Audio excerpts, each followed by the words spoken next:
How is everybody doing today? Welcome to the Making Awesome Podcast, Season 3, Episode 42, where there's a cat sitting in my lap. But we're going to be talking all about how to hire the right people, employee retention, and, hiring, firing, that kind of stuff. And before we get too far, I want to have everybody here. Oh, okay. You're going to go back? Okay. All right. Have everybody here wish one of our staff members well. We are actually losing a staff member today. It is her last day today, and she is going to pursue a doctorate. One of the best reasons to have a staff leave your company is because they're doing more on their education, and they want to focus on said education. Cat, stop rubbing on things. And yeah, I'm really excited because this is what they've wanted.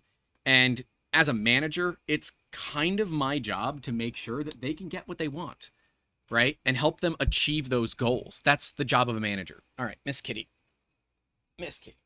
Okay. No, ma'am. Every time. I swear, she was sleeping right before we started. And as soon as I, turned all the lights on and the cameras, she... Oh, okay. Just rub right into the microphone. We are trying to have a professional podcast here, my dearest. And that means no right now. Come back later. Come back when you're ready to just go to sleep. So traumatized by Grant, they're now pursuing a doctorate instead. Well, that's part of the deal when you have a company, is that your staff might not be with you forever. And when I got that resignation letter, it hurt, but it was for all the right reasons. And so as a manager, I have to be proud. So before we get too deep into it, future Dr. Rivero, I wish you the best. You've got this. Good luck. But let's talk all about hiring and firing and what that looks like, because it is never easy. It's never easy. Just like it's never easy to get people to hit that like button, because, I have to add that stuff in there. Get subscribed if you haven't. And if you do want to support the channel financially, you can do so by clicking the links in the description down below to support us for as little as $1 a month. But yes, best of luck, Simona. You are going to do amazing things. And you know what? This one's for you, because it's your fault that this topic came up.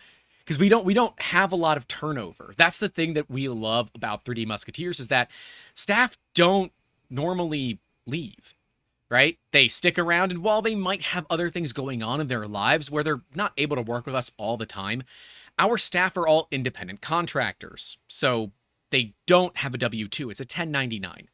That's a little more complicated than we're going to get into here, because, that requires accounting people to talk about it. But, fine.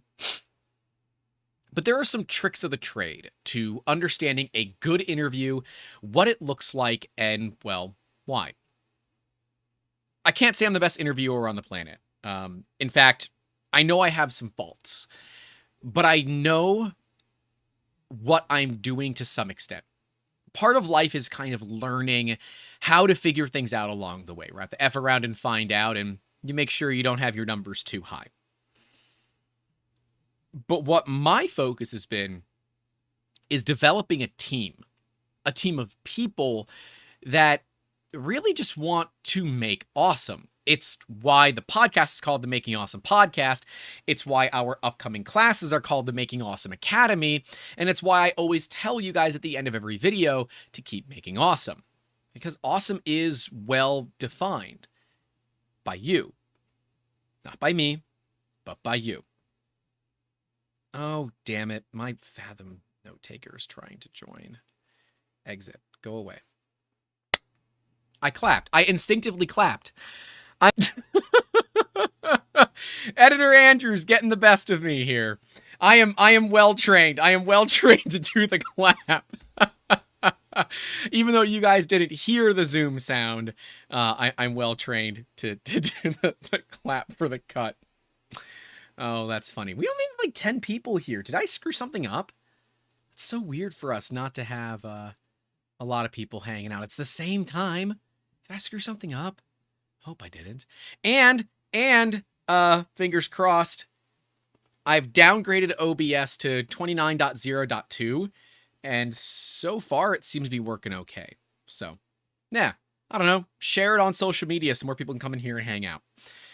Because part of growing a business is understanding that you as the owner can't do everything. You have 24 hours in a day, and at some point your body needs to sleep, and there's no amount of illicit drugs that you can take to keep you awake for, more than a couple of weeks before you're going to see some problems. So, don't try, please. And at some point, you got to understand that removing some of those responsibilities from you and putting them off onto others is a good move. We like to look at it as, what is the thing that takes me the most time? If it is something that is not immediately mission critical for me as the business owner to be doing, we look at hiring other people. In the case of Simona, who is leaving our company today, she was our lead copywriter. So if you ever saw copy for videos, social media posts, anything like that, that has been Simona's job for the better part of, I think it was 2 years, we found out. And she was great. She came in with some knowledge, she learned about the industry, and she made great copy. The only ones that I do myself are like the live stream stuff, because I do it, pretty much, real close to actually posting it. So I don't like bothering her like that. But, that has been Simona's job. And she has put together some training to help us survive without her, because I suck at writing and Andrew is not a writer. Andrew's our editor, for those that don't know. And that's the big thing when you look at losing a staff member, is making sure that they can effectively build something to make themselves replaceable. We've opted right now not to hire to replace her at the moment because, well, I am way too busy to go through the process of hiring, and posting a job on LinkedIn is a complete and utter waste of time. So finding the right person is very complicated. We got lucky with Simona. I don't know if we're going to get so lucky next time. So I think we lost the stream again.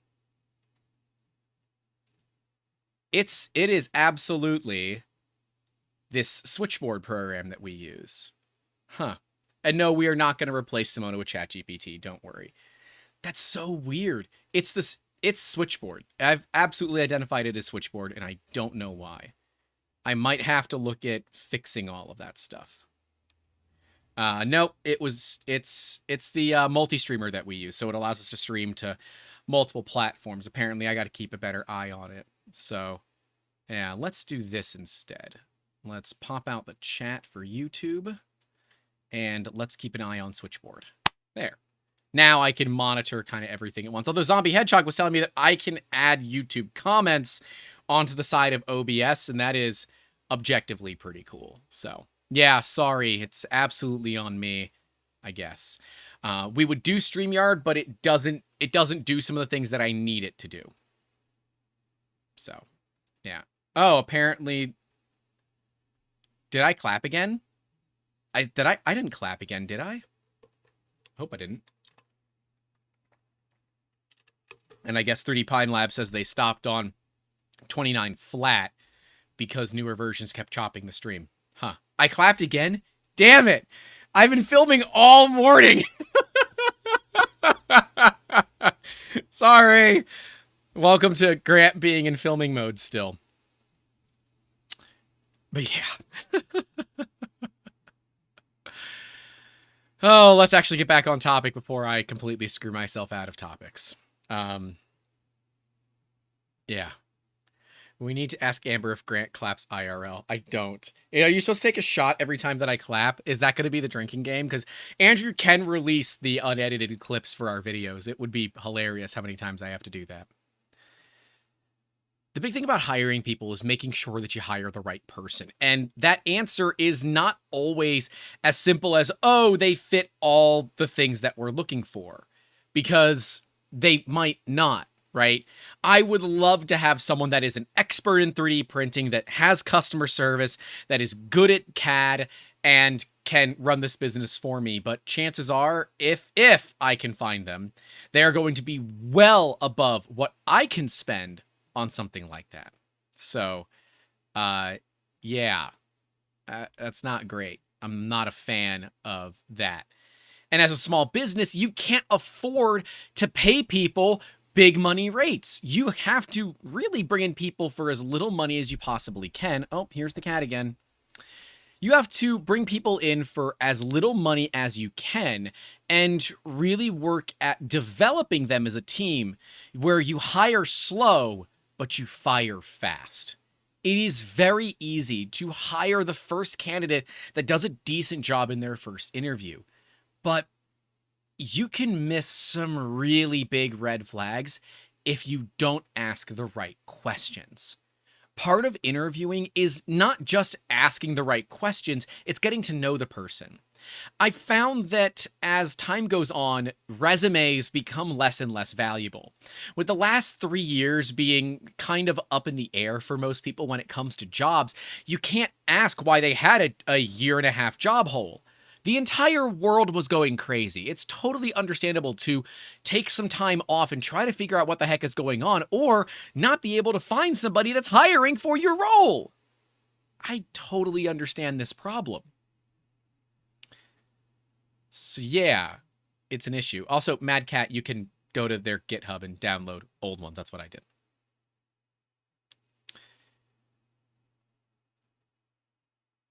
These interview questions to me have been more like a generic conversation where I'm just trying to get to know somebody. Because what is a resume other than a Tinder profile for your work history? It is everything that you want me to see and nothing else. And that's kind of tough because you might say that you were a, I don't know, business analyst liaison when in fact you were a level 1 tech support, right? There is so much word gibberish that you can add to a resume to make your position sound like it was a lot more, I don't know, prestigious than it was. And so to me, the resume will either tell me I want to learn more about you or not. If I don't want to learn more about you, thanks, but no thanks. We let you know and we move on. If we do, then we'll send you a link to, book time. I like to let people book time in my calendar for meetings when it comes to interviews, because then they know when the time is going to be. They can make the time in their schedule, and the time is already available in mine. So go ahead and make it. What has upset me in the past is people that will book time and then not show up. Boy, that sucks when they have contacts or references, because then I'll just call the references in the time they were supposed to be interviewing with me and let those references know that they were a no call, no show to an interview. Maybe they should think twice before recommending them to other people, because, I'm petty, I guess. So either way, I want to get to know somebody. I want to talk to them like they're a human. I want to be friends with them. I want them to look at me a lot less of a boss and more as someone that they can be open with. Because at that point, okay. At that point, they are much more willing to open up to me about things that maybe they wouldn't be willing to open up about. Like, when someone does have a new kid, we had a potential staff member do an interview, and they said, give me a second, I gotta go take care of my kid. No problem. And then I just go ahead and ask them questions about their kid. There's a newborn baby, they're stay-at-home dad, and they're just looking to make some extra cash on the side. I absolutely respect the hell out of that. And that changes a lot about their resume, where they might not have been very public about that initially, saying that they're a stay-at-home dad or a stay-at-home mom or a stay-at-home person. For some reason, people believe that that kind of thing is lackluster. And maybe for a big Fortune 500 company, it might be. I'm not a fan of that. I want somebody to be real and honest with me. Because at the end of the day, that produces a procedure that starts and ends with honesty. So where does this land us in hiring? We like to do at least 2 interviews because the first one they're pretty much prepared for. The second one, I give them 3 dates and times to choose from, and then they book. How it keeps going offline. Why does it do that? It's absolutely switchboard. I need to understand what's going on with it and why. I hope it's back up for you guys. Yeah, it is. Okay, it is absolutely switchboard. Huh. I will have to look at why. Chaos Grant. Well, Grant that's trying to run a live stream and it keeps failing on him. I will probably just have to rebuild these groups from scratch. I have to go back and film when we're done with the podcast again, but maybe after that I'll look at doing these things. It's still recording on my side, so at least we have that.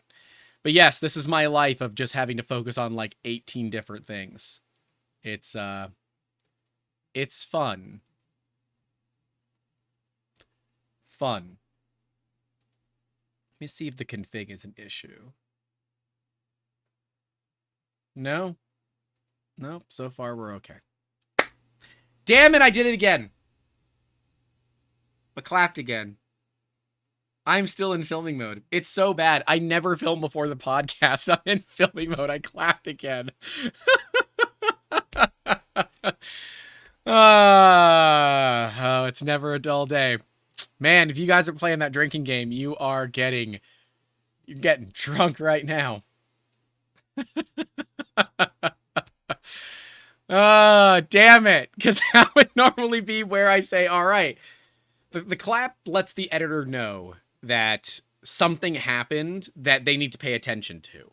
And in this case, that was a clap for, hey, something here happened that we need to cut out. That was the clap. I'm still wired on it. I came in from filming 6 minutes before I went live, so I think I'm still kind of in filming mode. Fun fact, I'm filming the Bamboo Lab 6-month video, which comes out on Wednesday. The first recording pretty much failed. The top-down camera got corrupt, and the microphone that I'm using, or this new, I just bought a Deity V3 Pro microphone, and that didn't work. So I didn't have any good audio other than my lav mic either. So I'm like, well, that's just typical for a Bamboo video, right? Things are just going to fail on me. So I had to go out and film it again this morning. But when I walked out early this morning, the AC had still not caught up. So I gave it some more time. Zerno says Victoria is going to have to address these claps in my annual review. Yeah, I keep clapping to the audience. You're welcome. Victoria, are you going to have to discuss that on my annual review? Yeah. Okay. Got a little bit of the little belly scritch for you guys. Looking at hiring people, though, you want to make sure that it is the right person. And you can do a background check. You can ask people. You can ask references. But who the heck puts a reference that's going to give them a bad reference? I love to call former employers and ask, right? A lot of times they're going to give you the very basic answer of we recommend the staff member or we don't recommend the staff member. It's nice when you get to talk to someone that's going to give you more information than that because, well, I want to know what the person was like. What was their work ethic like? And did they get stuff done on time? Because getting stuff done on time matters a lot to me. When you are looking to offload some of that work to somebody else, making sure that it's done on time matters a lot. So much. And you gotta be careful. Because if you miss deadlines for your clients get mad at you. Nobody wants that. I don't want that.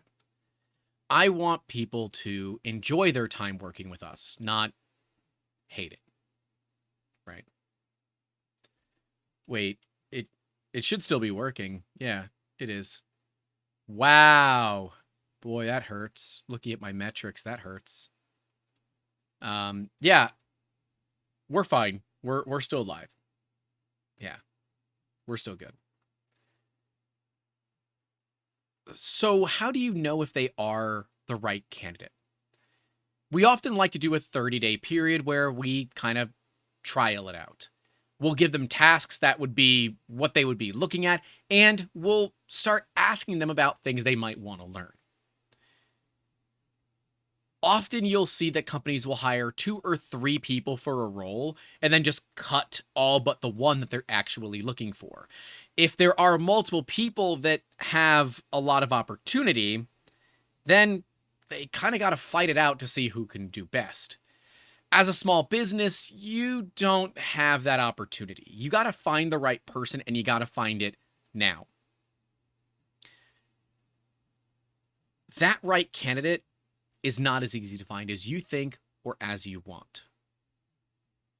Don't just go for the first person that interviews well. We've said that. You want to ask them questions that are going to take them off of their game. I remember the first time that somebody ever asked me a question that took me off my game, and it was one of the more interesting interviews, and I'll never forget the question. It was Star Wars and Star Trek, and why? It was Star Wars or Star Trek, and why? Well, I don't really follow either of them. So neither was not the right option if you didn't already have a backup to fill it. I went with Star Trek because of the technology. Star Wars, yeah, they had some technology, but Star Trek really made it more believable to me. But that was me personally. It threw me completely off my game. And it meant that the next question that they had that was actually on topic took me completely for a loop, because my brain was like trying to figure out why they asked that question rather than focus on what I was actually being asked. Why did they do it? I still don't know. I have a feeling it was just to kind of loosen me up and get me out of the, I am in an interview, I must be the perfect candidate, I will answer every question the best of my abilities. Sir, yes, sir.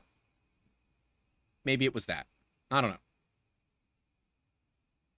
So we like to ask fun ones, like, if you were a piece of cheese, what type of cheese would you be?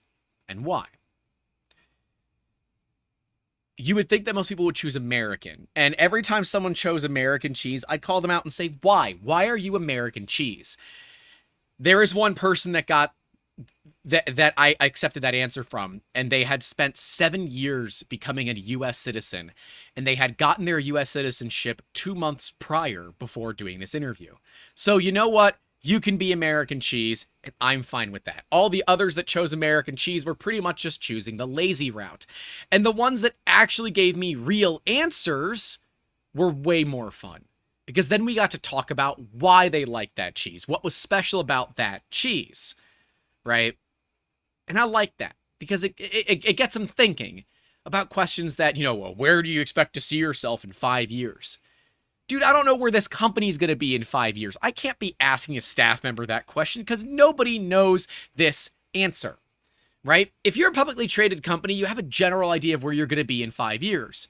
Legally, it's higher than you were right now or better than you were right now. As a small business, you might not even have a business in 5 years.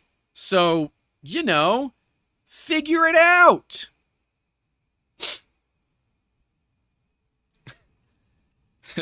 We got some answers in the chat here. Mr. Emendon says Limburger because he stinks. Justin Miller says Edam because it's a great crossword clue and I love doing them. Mad Cat USA says Parmesan because he's old and salty. Jamie S says cheddar because cheddar makes it better. Mr. Emendon says graded hard. And Don Hunt says closer to retirement. That's fair. 5 years, you know, you'll be closer to retirement. I can get on board with that answer. Closer to retirement's a good answer. And Duff says he's a stack of pre-peeled Kraft singles. That's not actually cheese. That is pasteurized cheese product. Don't believe me? Read the label and hate yourself. It's a great question, though, because it's like, you can tell all of a sudden they've been kind of, well, changed. I like to ask what people did during the last 3 years during human malware. Try to understand if they helped other people, if they sequestered themselves, if they just kept doing their job. understanding what type of personality they might have is really valuable to me because I need to ascertain whether or not they're going to fit in with the team. That's a big freaking deal. If you don't fit in with the team, I don't care how good you are, you're not a good fit for us. 3D Pine Lab says, are you a dog or cat person and why? I would say I am yes, but I do like cats better because, look, because of the way that it is. It's an adorable cat. Jamie S. says, one of my favorite interview questions was, if you were a bicycle, what part of the bicycle would you be? And I would say the seat is not an answer because I am not dealing with inappropriate answers. Oh, that's a fun one. Because you could be something like the master link. You could be the chain. You could be a sprocket. You could be a spoke. You could be an inner tube. There are so many things on a tire. I like that one. Jamie S. says, I told them I'm the training wheels right now. I can dig that. I can dig that. Those are some really great interview questions. And yeah, you can go ahead and ask ChatGPT if you want to get good interview questions. Go ahead. I'm fine with it. But when you're letting go of somebody, that's a thing where it's got to be done fast. For us, for hiring, we do 3 interviews. 2 with me, and then 1 with other staff members. If they're going to be working on a team, I want the staff to also kind of sign off on it. And while our team is all 1099, they're still a team. And I want them to have some say in who comes onto that team. We have a really cohesive team that kind of knows their roles, knows what they need to do. And generally speaking, I don't need to really bother with them, right? I give them jobs, they do their jobs, and life is good. If I have to micromanage people, that's where it's like, all right, I don't want to do this anymore. Can we get rid of you, please? It's not a fun job to micromanage. Beard Cula says they want their 3rd interview with Victoria. Often Victoria is in the interviews, as the director of marketing and the director of HR should be sitting in on the meetings. And if you don't believe me, it is literally on our company website that Victoria is the director of marketing and the director of HR. Welcome to my company. Some people say that's unprofessional, and I say, well, then you're just not any fun. And that means you're probably not a good client for us. We like clients that have fun with it and enjoy the fact that the cat is considered a core member of our team. I am mad at Simona because she is listed on our website, and that means I must update my website now that she is leaving, but that does give us an opportunity to bring on other members of the staff if they would like to be featured on the website. But because a lot of our staff have day jobs, they often don't want to be too public about the fact that they do work with us in their off time. And, I get that. I will say the craziest interview that we've ever had, and this proves that, getting somebody comfortable is the right method, was someone that on paper was perfect. They had all the keys that I was looking for in a hire. They knew CAD, they were personable, they had great reviews from other employers, they were on time to their meetings, but then they started getting comfortable with me, and I asked them, what is something about you that you're not exactly proud of? And they said that they are currently out on bail. And I said, well, hey, we've all been through tough times in our lives. What happened? They were arrested for possession with the intent to distribute of some of the old Tony Montana, if you will, the Florida snow, if you will. And I was flabbergasted. Now, this would have been found on a background check. But that's a tough one. Because I just kind of sat there in silence, and then it hit them what they had just told me. Because they knew at that point the interview was over. And it sucked because on paper they were perfect. But there was that one little thing that made them a bad candidate for us, which is a potential felony charge. We can't have staff that have felonies, unfortunately. It's part of the work that we do. You can't have a felony. So, yeah. There have been some weird interview questions throughout the years, and some weird answers throughout the years, too. Zerner asks if there is ever a time or case where you would be fine with having to micromanage somebody. No. In the beginning, it is good to manage people. Micromanaging is that manager that like sits on your shoulder all the time and asks why you're doing this, why you're doing that, why you're doing this, tell me that. No. You were hired to do a job that I'm probably not very good at myself. Go do it. If you need training, we will train you.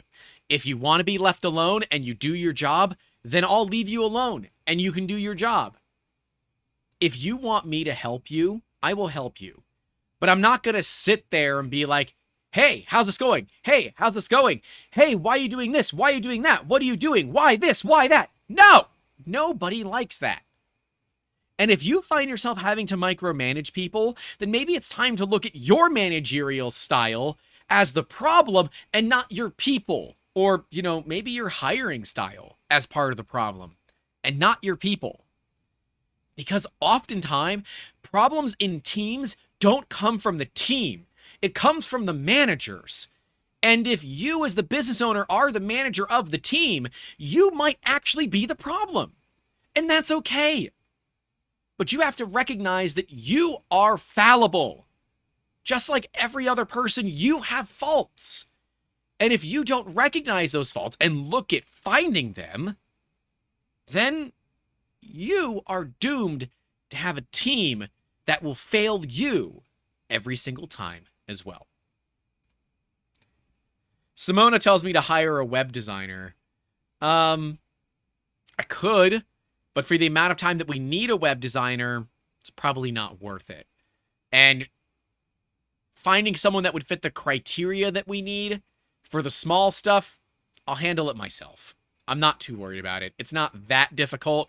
Quite frankly, it's going to be more difficult waiting for people to get me their bios and photos and things to put on the website. So I just complain about it because I just don't like doing website work. It's like, it's the one thing that I'm really just not good at, but I've learned how to do it over the years.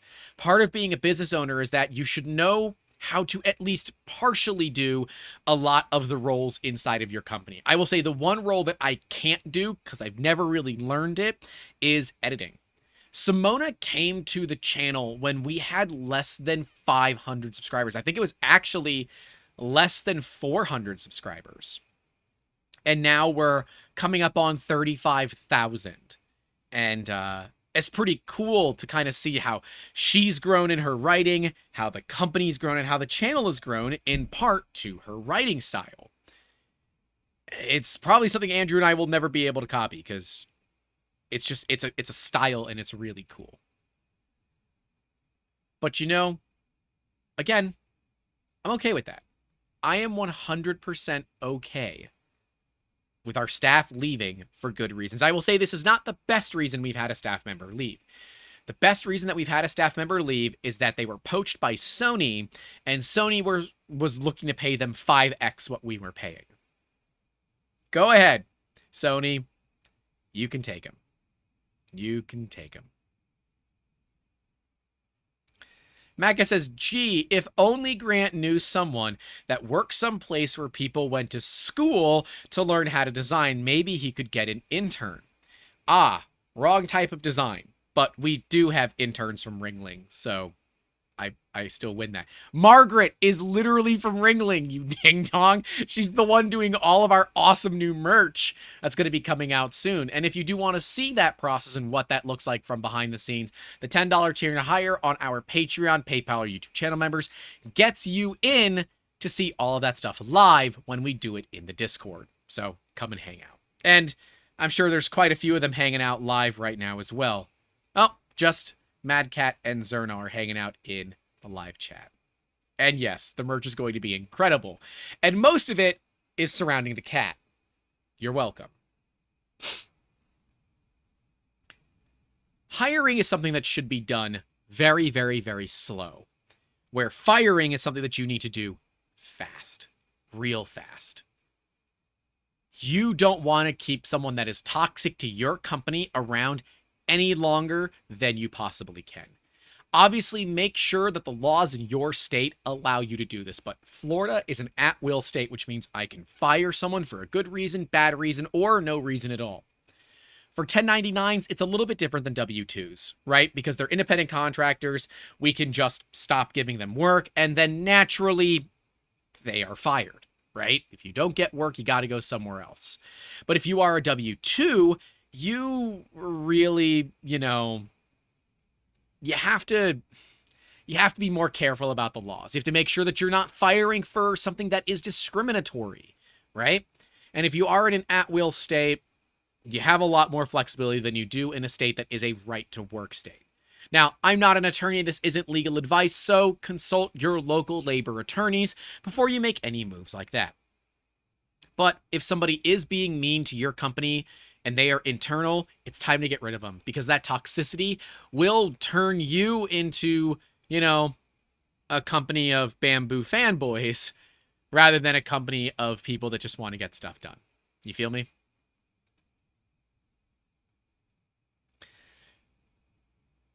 But getting rid of them is not that easy these days. Our staff have access to so many things, and especially the marketing team, right? They have access to all the social medias, the CRM, and just kind of everything that we have. And we as a company use Bitwarden as a password manager. And all we end up doing is when staff leave, we just change the master password. And then everybody has to re-authenticate, and that person, they don't have the new authentication. But with the digital world that we have right now, you must be vigilant in making certain that your people are kind of being kept in and corralled in the way they need to be. Because a disgruntled employee or a disgruntled staff member is way more dangerous than you might think. Someone that takes over your social media accounts can be dealt with, but the damage that they can do in that time frame, and while you can go after them legally, it doesn't solve the problem that's already been occurred. They can go and leave 1-star ratings on Google, which you might never recover from. That is all really complicated. So oftentimes you'll see companies have staff members sign contracts when they leave. It's not something that we do here yet, because I don't think I've actually ever fired somebody. Yeah, I don't think we fired clients plenty of times, but I don't think we've ever fired staff members. All right. That works too.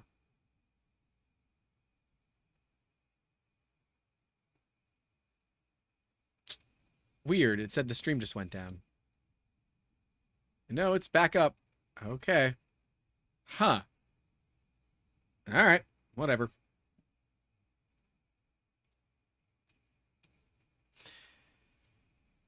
Firing, though, you have to really you got to be careful. Obviously, getting the person out quickly is important, but you have to make sure you do it right. I don't want to see people ever get fired, right? Termination is a difficult thing to do because you've put a lot of time and effort into working with this person, and now you have to throw all that effort away. I know that larger companies like a McDonald's or an Amazon will fire people for very tiny reasons. But it's also because they're not going through rigorous hiring processes. They often just need warm bodies that can do manual labor or menial tasks. You really need to keep an eye on what you're having your people come in and do. If they're not of value to your company, then it might be good to look at what you can do to help them become a better value. Mr. Emendon says, read Glassdoor reviews before going to a new company. If they have Glassdoor reviews, does 3D Musketeers have Glassdoor reviews? I don't know if we do. Someone should look that up. I don't think that we do because we're not a W-2 company. And if you are starting off, you're probably not hiring W-2s either. Be careful. You want to look for people that can do very, very specific roles. If they want to branch out of those roles, by all means. Me, I tend now to look for chameleons, people that can fit into multiple roles so that we can keep them more busy. I don't want our staff wondering when the next project is going to come in. I want them to be able to move with the ebb and flow of the company. And often that's not as easy as you think. Chameleons aren't always obvious, and often they tend to not have all the qualifications that you might be looking for. What they are is they're eager. They might suck at writing a resume, and they might suck at interviewing, but they're going to be really passionate about the work that they do. Those chameleons, to me, are way more valuable than a singular individual that happens to be an expert in their field. We find often that experts might not do things the way that we do them. And maybe that means we do something wrong, but for us to make a drastic change like that could have monumental impact on the rest of the team. And if we are going to look at making those changes, it's best to make small changes over time rather than like flicking a switch and, it changing overnight. We tried this. I tried flicking a switch to change overnight, and we tried to implement a, what is it? It's not a CRM. Like Monday.com. What the hell is Monday.com? No, not an LMS, not a CRM. I forget what it was. I forget what they're called. But it's a project tracking software, right? Where staff can kind of see where projects are at all times. But because we didn't implement a good training program for it, it never caught on.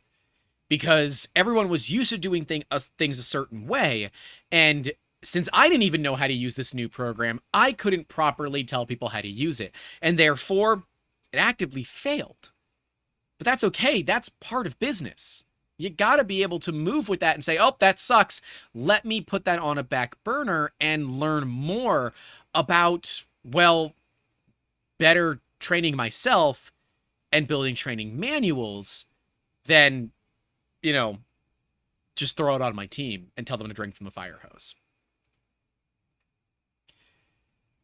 When you are a small company, you're not going to have the training manuals. So a lot of times it is drinking from the fire hose. That's why setting realistic expectations and realistic goals is one of the more important things that you can do as a hiring manager. You need to make certain that the person that you're hiring knows the job they're being hired for. If they don't, and they come in and it's not what they're expecting, you've got a huge potential problem on your hands, right? Because you've spent all this time trying to find somebody that might not be the best fit for your use case. I don't want that to happen to you.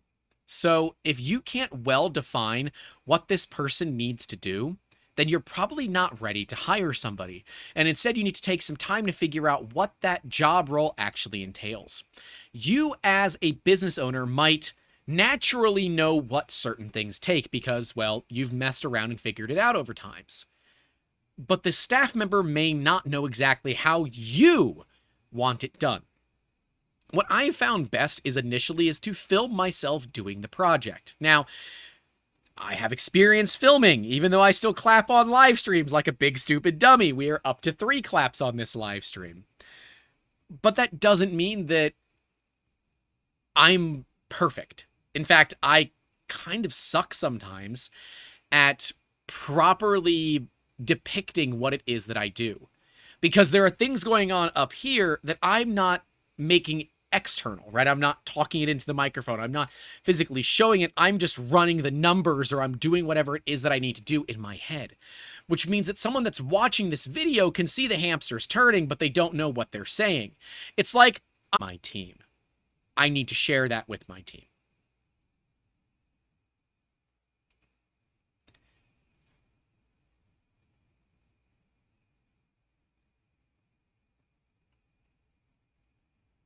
Yeah, it is. It is switchboard that keeps going down. I watched it go red. I looked at OBS. We're not going down. We're not dropping packets. It is 100% switchboard. All right. I will reach out to them this week and get this thing figured out because OBS has been crispy. Crispy. Nothing, no issues there. Good to know. So how do you deal with staff leaving? Right? It is never... Oh, okay. You meow at them. Don't do that. That's bad advice. How do you deal with staff leaving, Victoria?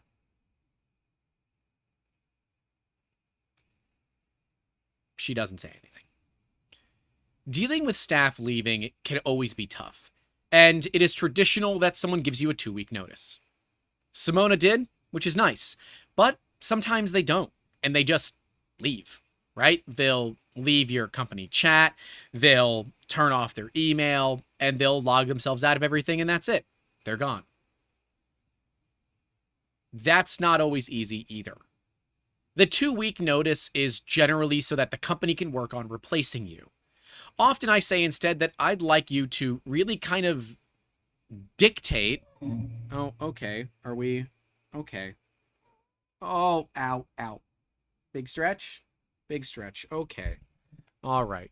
Okay, we have a cat now. Look at this good baby. Don't bite me.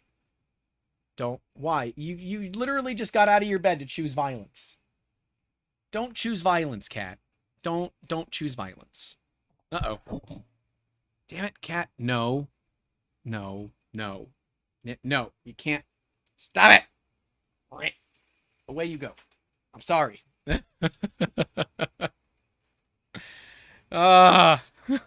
She wants love. No, she doesn't. She wants to bite. She doesn't bite hard, but she probably wants to play. She's like, Dad, I have been in my bed for 50 minutes. You need to come play with Cat. I love you, but you're kind of a pain in the ass sometimes. Dad's trying to run a live stream here. And you say live stream, you mean cat stream. I am at some point going to work on installing a cat cam, by the way. You know. Soon TM. But those 2 weeks is normally the right time for you to be working with the staff member to better understand their role.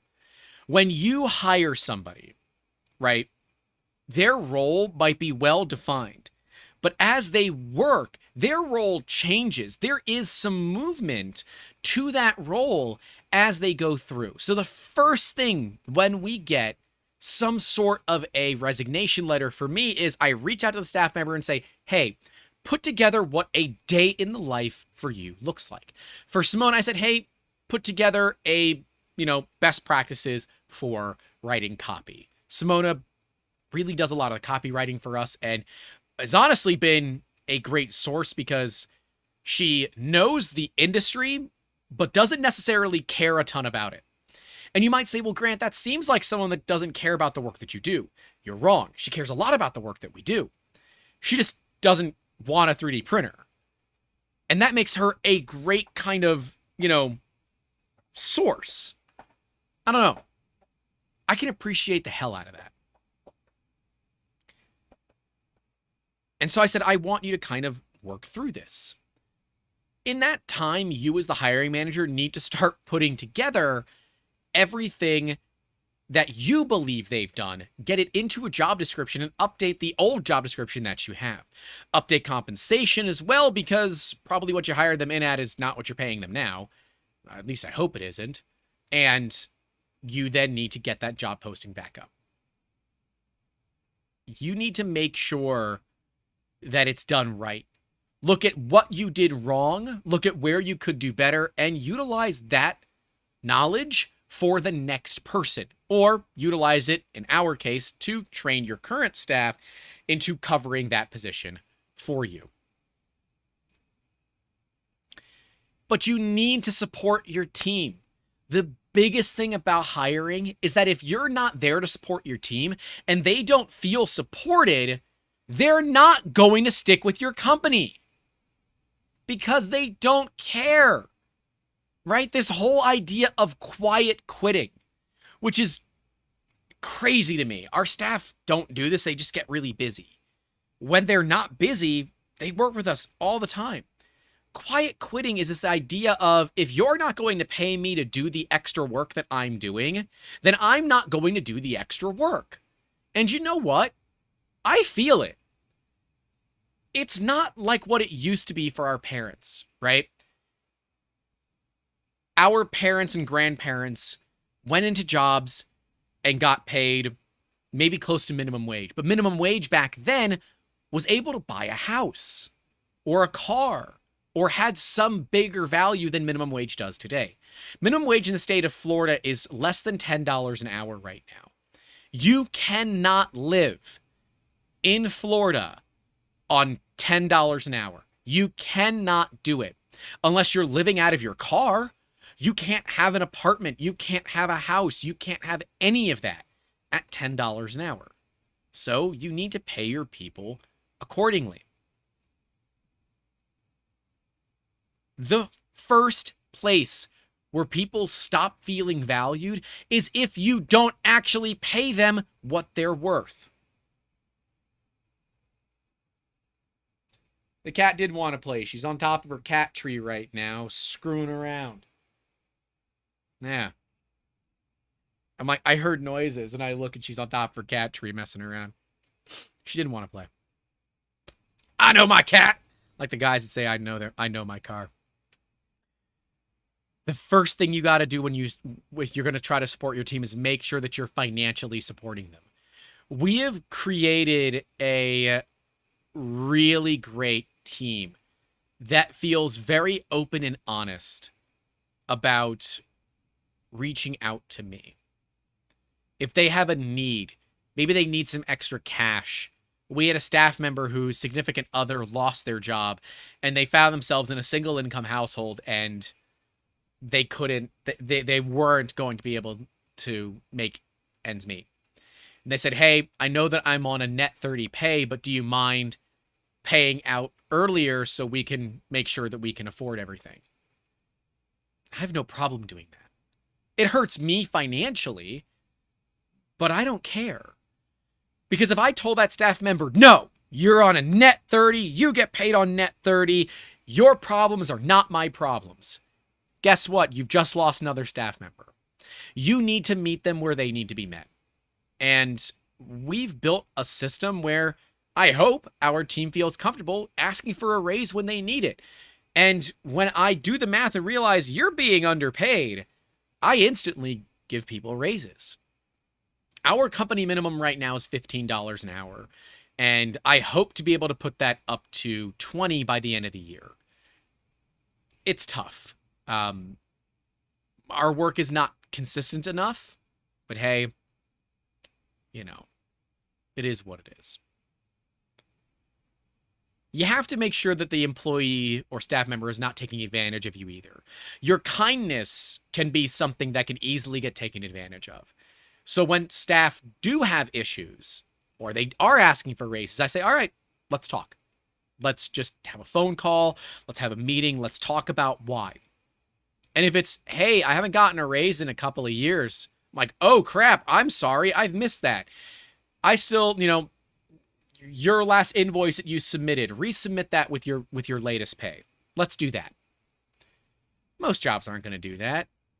But if I've missed something because I've absentmindedly forgotten about it, that's on me, and I should do what I can to make it right. If you are making good money, profit sharing is a great way to motivate staff. Our staff should be glad that we don't do profit sharing because they'd be paying me money. But that's okay. You got to spend money to make it. And we are refocusing our efforts as a company. And our staff knows that. And they're on board with it, which is pretty cool. I like that. I like to do check-ins. When staff are going through tough times, I like to make sure they're doing okay. Maybe they had a relationship that didn't go well. I'll, DM them every now and then, say, hey, how are things? Just checking in.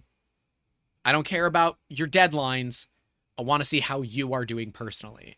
And can we help? Do you need a recommendation for a therapist? Do you, are you considering that? Do you need somebody to talk to? I will put the cat on camera if you need to talk to HR. I want our staff to feel valued because they are. I want them to realize they're part of something bigger because they are. And I want them to feel like they're team members because they are. If your team doesn't feel that way, they're going to quiet quit on you and just not be a part of your team because you haven't given them a reason to help you. Remember, these people are not idiots. They realize that the work that they are doing for you has more value to you than you are paying them. Except that one guy that interviewed with me that asked for $150 an hour. Because he said, well, that's what you charge your clients, so that's what I want to get paid. I said, I don't think you understand how a business works, but no, that's not how this works. I have to make money on your time. Brad is one of our team members. He's been with us this summer as he prepares for college. And for the last few weeks, Brad has really been focusing on writing articles.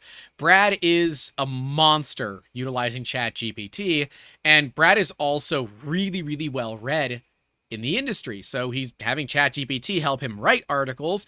He's going through, modifying them, adjusting them, and making sure that they're legit. And we're posting articles. I think we are going with every 2 weeks on the company website.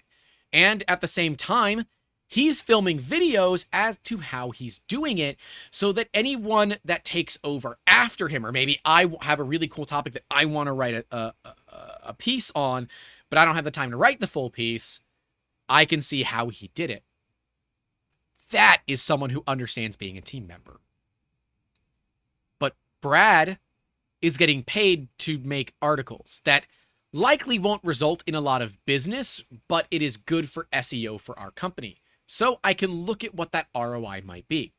For the last few weeks of Brad's time here with us before he goes off to college, where I've told him that I am going to effectively terminate him for the first semester. Brad's a good kid. He's not going to bother me the first semester, but I said, hey, I'm not going to give you anything your first semester of college, so you can kind of figure out what that feels like, right? Check in with us, see how you're doing, but I don't want you overworking yourself because you think you have an obligation to us.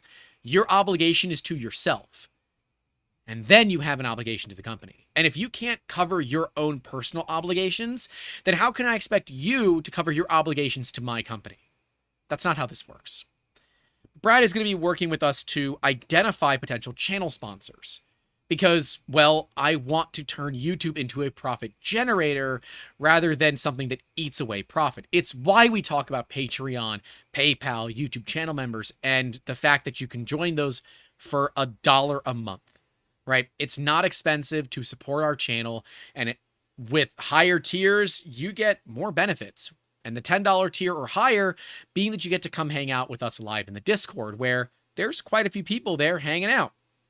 That's what they do during the podcast. They like to hang out and they say bad things about me behind my back. I think. Probably. Maybe. Again, I make sure life is good. I help them out when they need help. And when I need help, I expect they help me too. It's a two-way road.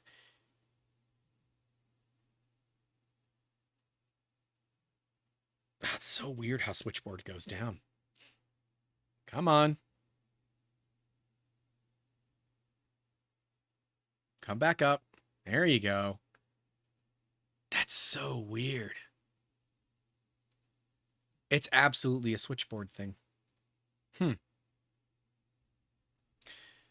Anyways. You got to support your team.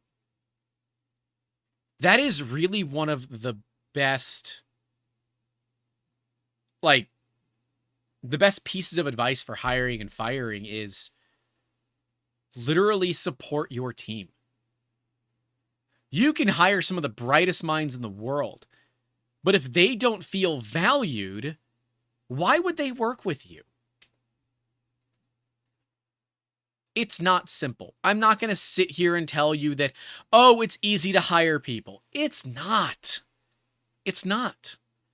And when people leave, it's like part of you is leaving. It's like a friend is leaving. right? When I have to go through and pull Simona off of all the credentials that she's a part of, it feels like I'm losing a friend because she's been a part of this company for a while now.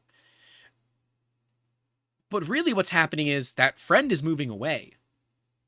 And while she could work remote, and she does work remote, she wants to focus on what's best for her.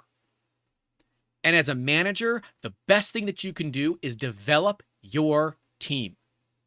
If they realize that this is not their last job ever, then you need to help them get to where they want to be. As a manager, my goal is to help my team get better every day. And if I'm not doing that, then I'm falling behind. I'm not so sure what that looks like, right? Personally, it's not that easy to figure out. There's a lot of, I guess, BS that comes into play here where it's not as black and white as you might want. Part of this is making sure that you are being true to yourself and treating others the way you want to be treated. It's like our parents taught us something useful. Be kind to others, because if you're a jerk to them, they're going to leave you high and dry.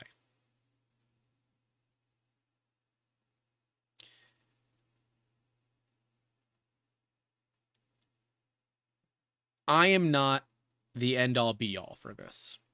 I am not an expert at this. Hell, I'm still learning. Because we have such little turnover in our company, I don't have to hire people very often. So it's not something I deal with all the time. But when we were looking to expand our team, I put a job posting on LinkedIn and got over 200 applicants. And a lot of them were a complete and utter waste of my time. These were people that knew how to code that were looking at a job in CAD. You don't have any CAD skills. You're probably not a good fit. But what that showed me is if you are looking to hire somebody, be more targeted. We laugh at the Friday call that Matt Stoltz puts on every Friday. Follow him on Twitter. He posts the link there most Fridays. And that, like, a fair few people on that call work for Lightburn. But none of them I have hired inside of that call. Because those are my people. You come to that call because you don't like going outside. You like making cool stuff. Waiting for the stream to come back.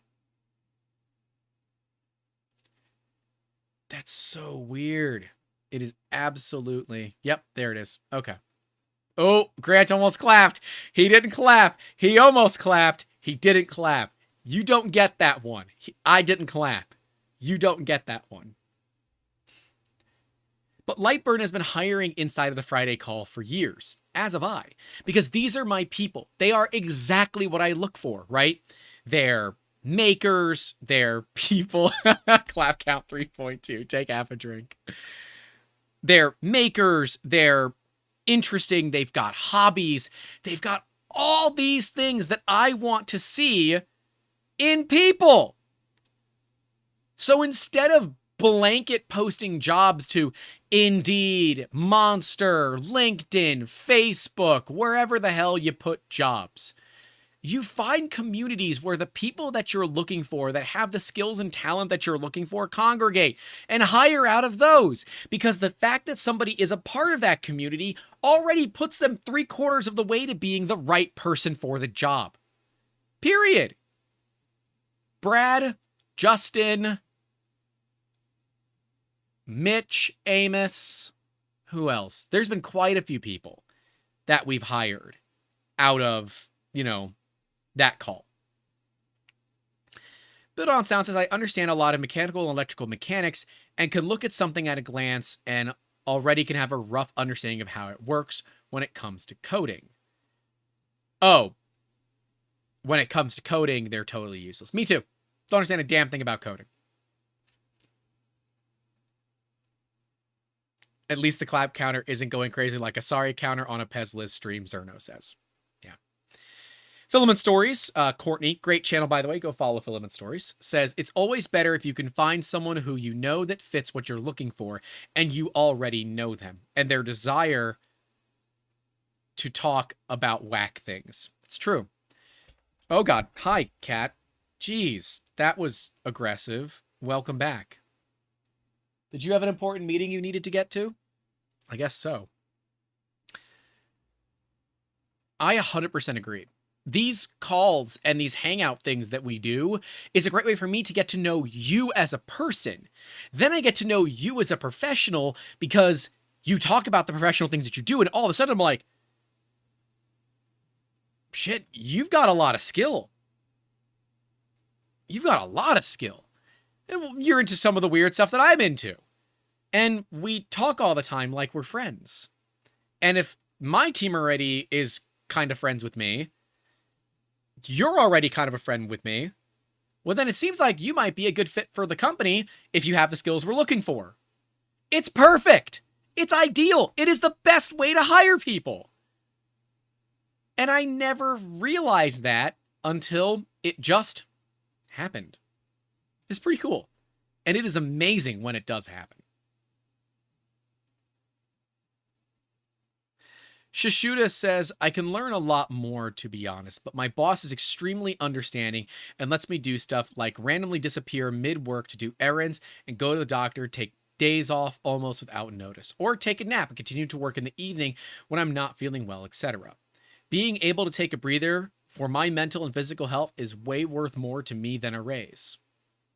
I mean, why not both? .jpg. Baloo says Friday calls are also at 3 a.m. for me. Yeah, that's the bummer with the Friday call, that it happens at 9 p.m. Eastern. So if you're in, the UK or Europe, it's really late at night for you. And it goes from 9 to midnight Eastern time. So yeah, I understand. And Baloo's been on the calls a few times, when Baloo can't sleep. But Baloo's pretty awesome. Highly recommended.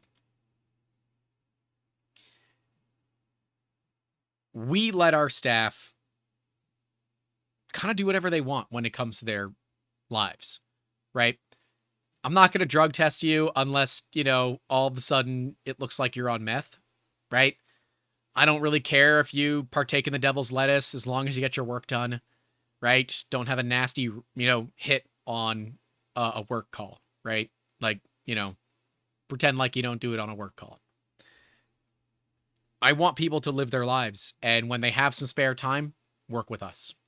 I would love to hire some of these people full-time, and a few of them have said, Grant, I want to help you get your company to a point where you can afford to poach me. That is huge. To have a staff member tell you that I want to help you get your company to where you can afford to poach me.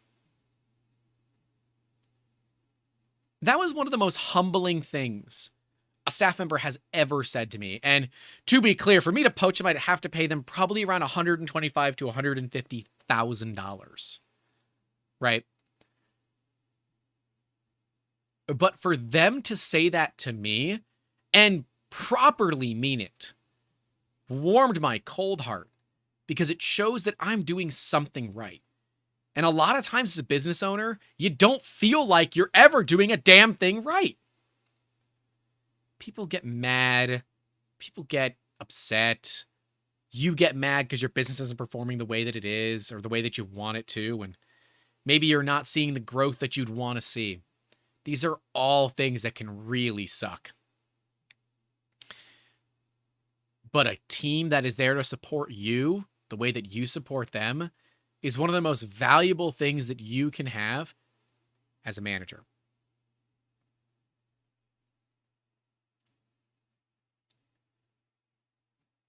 Bit on Sound says, I would never recommend some of my friends for a job at my work.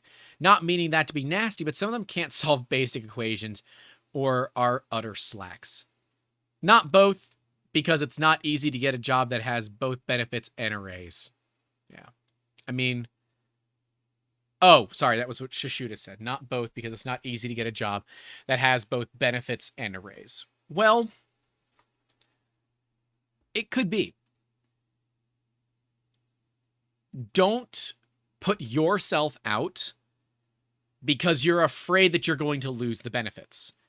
If you have an understanding manager like that, then they should totally understand when you come to them and say, hey, my expenses have gone up and I'm not making as much money as I used to here.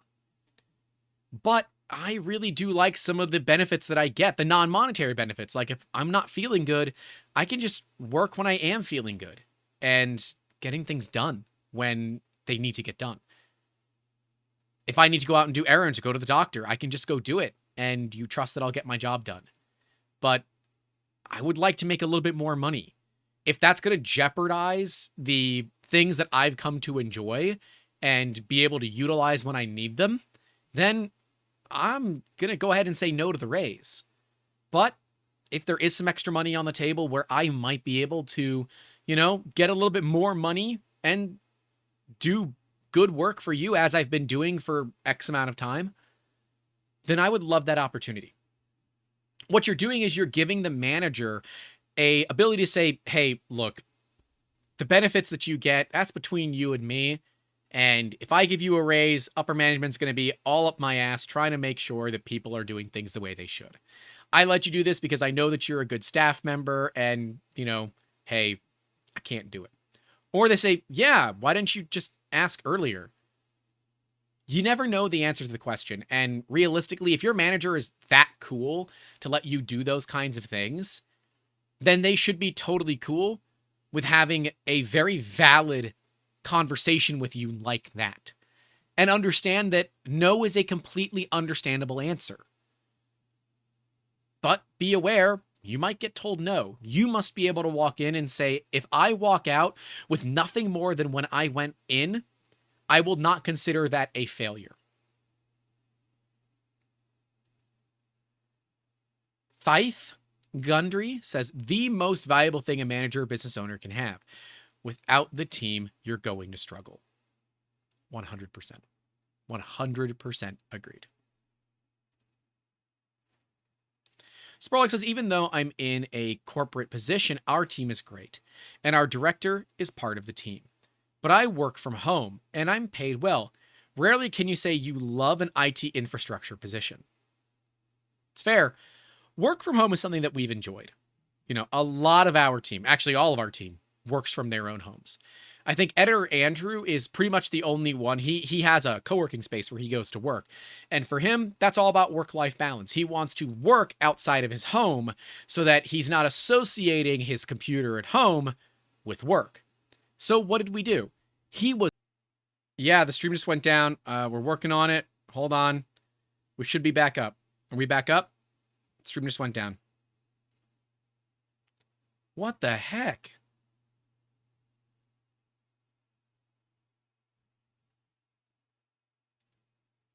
Are we back? I think we're back. All right, we're back. All right. That one was OBS. So I have to keep rolling back OBS. That was OBS. My internet has not died on me yet. We're still clean on the internet pings. Switchboard went down. Then I looked and OBS was down. So that's still an OBS thing. So I got multiple things I got to do. Zerno was saying that he shouldn't have to ask for a raise. And maybe I should put it in my calendar to look at giving raises more often. I just honestly forget about it. Right? I do.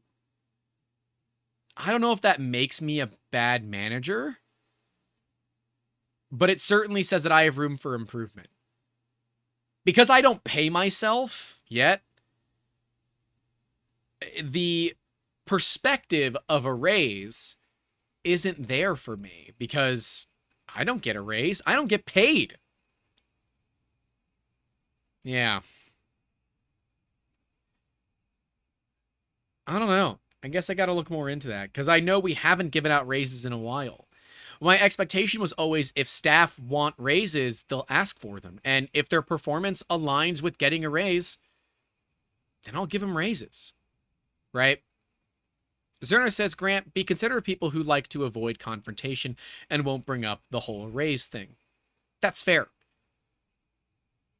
I like to believe that our team doesn't have issues with that, but they might. I don't know. I'm now going to have to call a meeting about this because I want to make sure that I'm fair to my team. I also understand that giving raises is going to be tough because we're not cash positive this year, but if people need it, people need it. It just means that I have to delay taking a salary myself for longer. But I would say that we pay well, right? All of our staff can afford their basic necessities. We don't have staff that are food poor or food insecure. We make sure that our team is able to afford the things in their lives. Maybe I haven't made it as clear as I need to. I don't know, right? Part of being a manager is making sure that you self-assess. That's probably been a place where I've failed because I'm so stuck in the weeds of doing this stuff all the freaking time. I don't have enough time to really check in and say, am I doing everything that I can for my team? I remember when Brad came back this summer, he said, I'm still making the same pay, right? I said, well, what were we paying you previously? He said, oh, this much. I said, oh, God, no. Brad, we haven't paid that little in years. He's like, oh. Okay. I said, yeah, here's your new rate. Enjoy. You just got a 30% raise.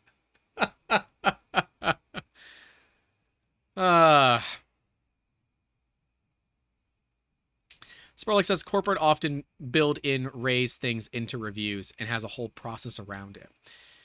It's tough for us to review our team, and for small companies, it'll be very tough for you to review your team because corporate does the reviews so that upper management can hear from middle management how the workers have been doing, right? And then upper management assesses it, gives it to lower management, and then lower management gives it to you.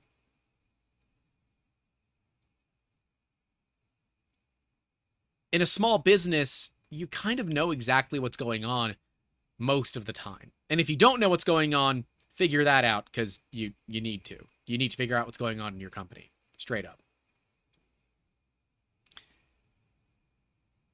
So Shuda says, I feel looking to at least keep the same pay instead of essentially getting a silent pay cut.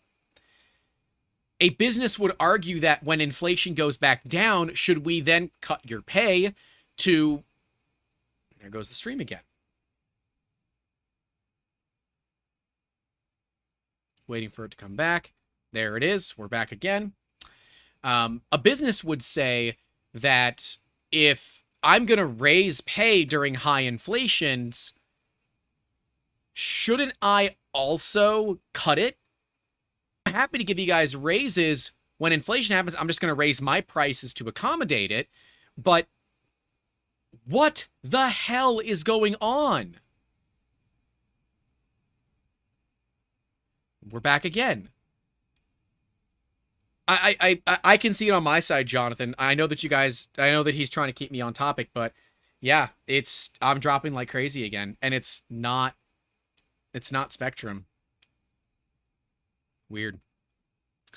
Yeah, I would argue as a business and say, all right, well, then when inflation goes down, should I adjust your pay to accommodate the lower inflation rates? And everyone would say, no, don't do that. Well, a lot of businesses say, no, I don't want to give raises just because cost of living went up. That's something that I'll have to talk with the team at and see if that's something that they want to do, right? Because if your cost of living goes down, then my cost for you to work for me should go down too. I don't know. It's a tough one. As far as I think this is a topic we could go around in circles. I agree. I don't know what the right answer is. And walking into a meeting with my team saying, I don't know what the right answer is, and I would love your opinion, and I need you guys to look at it from both sides, is something that we actually do really good.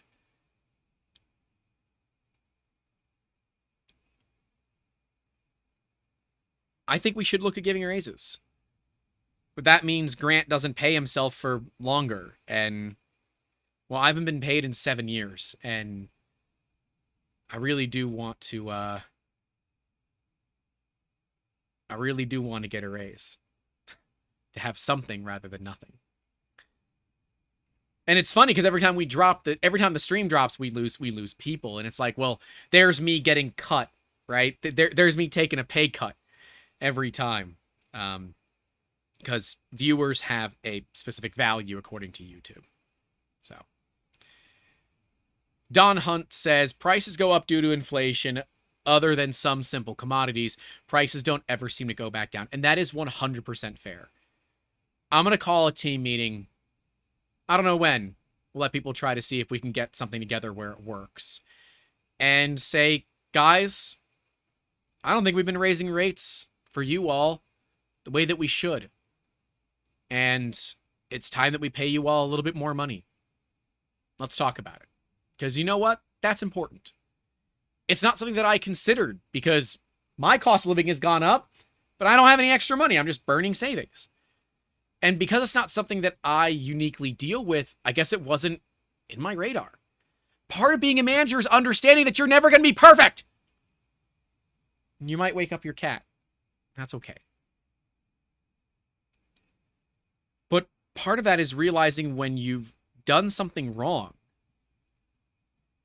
maybe it's time to reevaluate what it is and how you can remedy it.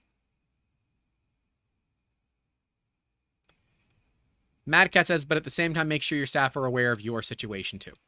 Yep. We're going to have a group call. Talk to everybody. I'll probably have to have 2 or 3 because we have staff all over the world. And, you know, that's okay. I want to meet my people where they can be met. We'll call a team meeting. We'll see what happens. That's part of it. It's being honest with yourself, being honest with your team, and having your team be honest with you. A lot of our team doesn't do a ton of work with us often. And for a lot of them, it's just funny money, right? In fact, some of the people that are working with us right now make more money through 3D Musketeers than they do with their day jobs. But their day job gives them benefits that we can't. So they keep both. They probably don't need a raise because to them, this is all this tons of money they never had. But it's a good thing to ask about. So, Shishuda, thank you. Because that's helped kind of open my eyes a little bit to something that I've been missing as a business owner and a place where I might be able to take better care of my team. Now, obviously, not everyone can have these group thinks that occur live on YouTube basically every single weekend. I have a benefit to that. It does cost me like $2,000 a month. But I have a benefit of that. And as Spurlock says that we do use 1099s, that's correct. They're not W-2s, 1099s. Independent contractors, for those who don't know what that means. It's interesting. I want to do better at taking care of my people. And I want to make sure that they can also take care of me. I think that's totally fair. I want to thank you guys for this conversation. It was a good one. Even though I'm reading comments and you guys are talking, or you guys are chatting, I would love to find a way to have a system for people to call in. I could do something where, like, you know, you call in the company phone number and I answer it live. That could be possible. There are just some, I don't know. I've always wanted a way where people could call in and we could have a little chat together. It'd be kind of cool. You guys tell me what would work. StreamYard won't work for me. It's not a system that can work with how we currently do things. I don't think. Yeah, I don't think StreamYard would work. Discord won't work because not everybody has Discord. And I don't want to just like have to add a bunch of people as friends on Discord so that we could do something like this. So I also don't know how to do the recordings out of Discord. And I'm looking for just audio only, by the way. It doesn't need to have video. Audio only is fine. That's why I'm thinking the company has a Google Voice number that people could just call. But Discord is really complicated for me because I don't have a setup for it inside of OBS. I could look at doing it, but for right now, I'm looking for a kind of like least common denominator, like get the easy thing done, and then we look at making it better as time goes on. I know Maker That Money uses VDO Ninja for it, and the system actually works pretty good. I've called in myself, and it works really well. I've been a guest on there. It works really well. But it is kind of odd. There's no easy way to screen people, and we might get some Baba Booies. Tarzan says, how would the phone work then? It would sound like poop. No, because I can answer the phone on my computer. So, because it's Google Voice, it's an IP phone. So you guys would hear it through my computer audio, which should work out just fine. I'm fairly certain it would. I've done it plenty of times where I've taken phone calls on live streams, and it's been, through this way. But yeah, setting up the OBS thing inside of Discord would be the thing. Tarzman asks, want to try it? Sure. Yeah, call the company. Because, why not? Let's try this. Why not? Let's have some fun. And then we'll probably wrap this thing up. We'll see how it sounds.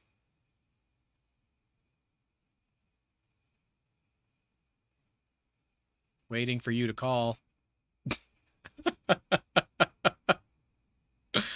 You gonna call the company, John? There it is. Call from Jonathan. See, and it'll give me that thing. And Jonathan, you're now live on air. We're calling about your car's extended warranty. Oh, yes, I would love to extend my car's warranty. It is 21 years old, Perfect, and it's got a lot of problems. It's weird. I'm listening to it, too. I'm trying to see how bad or good it sounds. It sounds like you're calling. That sounds fine. Yeah, exactly. So, anyways, I'm going to go back to finishing my stream. Bye. Goodbye. So, yes, we could do it that way. That is something that I don't know. We'll figure out eventually soon, TM. Maybe never. I don't know. Help. But yeah, it's possible. How did I expect exactly that? Baloo said. But yeah, Jonathan said he was on speaker. So yeah, it doesn't sound great, but it is okay. It is okay for people if they wanted to call in and ask a question, give a comment or something like that. And because it's Google Voice, they're required to give me a, hey, this is so-and-so before I click go. Spurlock says make it a 1-900 number. That would be funny. It is a USA phone number. So if you're out of the country, that doesn't work. So I don't know. We will have to find a way to do it because I would like people like Baloo, who doesn't live in the United States, to be able to call in as well. VDO Ninja has a way to do it, but we'll see. This is part of me being more present with you guys, right? Where I look at as our fans kind of like staff, right? Not only do our Discord Patreon members really help with things like merch, but if I don't keep the fans happy, we lose fans.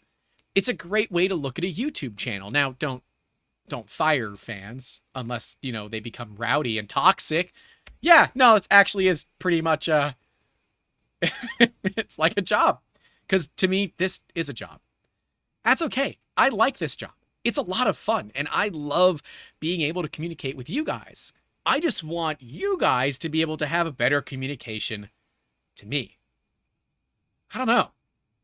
I'll have to think about it. If you have any ideas of how to do it, leave it in those comments down below or email me directly, youtube@3dmusketeers.com. And yes, this is my boss behind me. This is Victoria. Anyways, guys, I think this is a great place to wrap it up. I think the TLDR is be good to people, ask the right questions, ask questions they don't see coming, and if you can do all of that and you can do it well, maybe you too can potentially pay yourself one day. That's all I got for you guys today. Stay safe out there. Don't forget to call your loved ones. And as always, keep making awesome. And Simona, best of luck. I hope the next time that we get to hang out, it is future Dr. Rivero. Take care, everybody.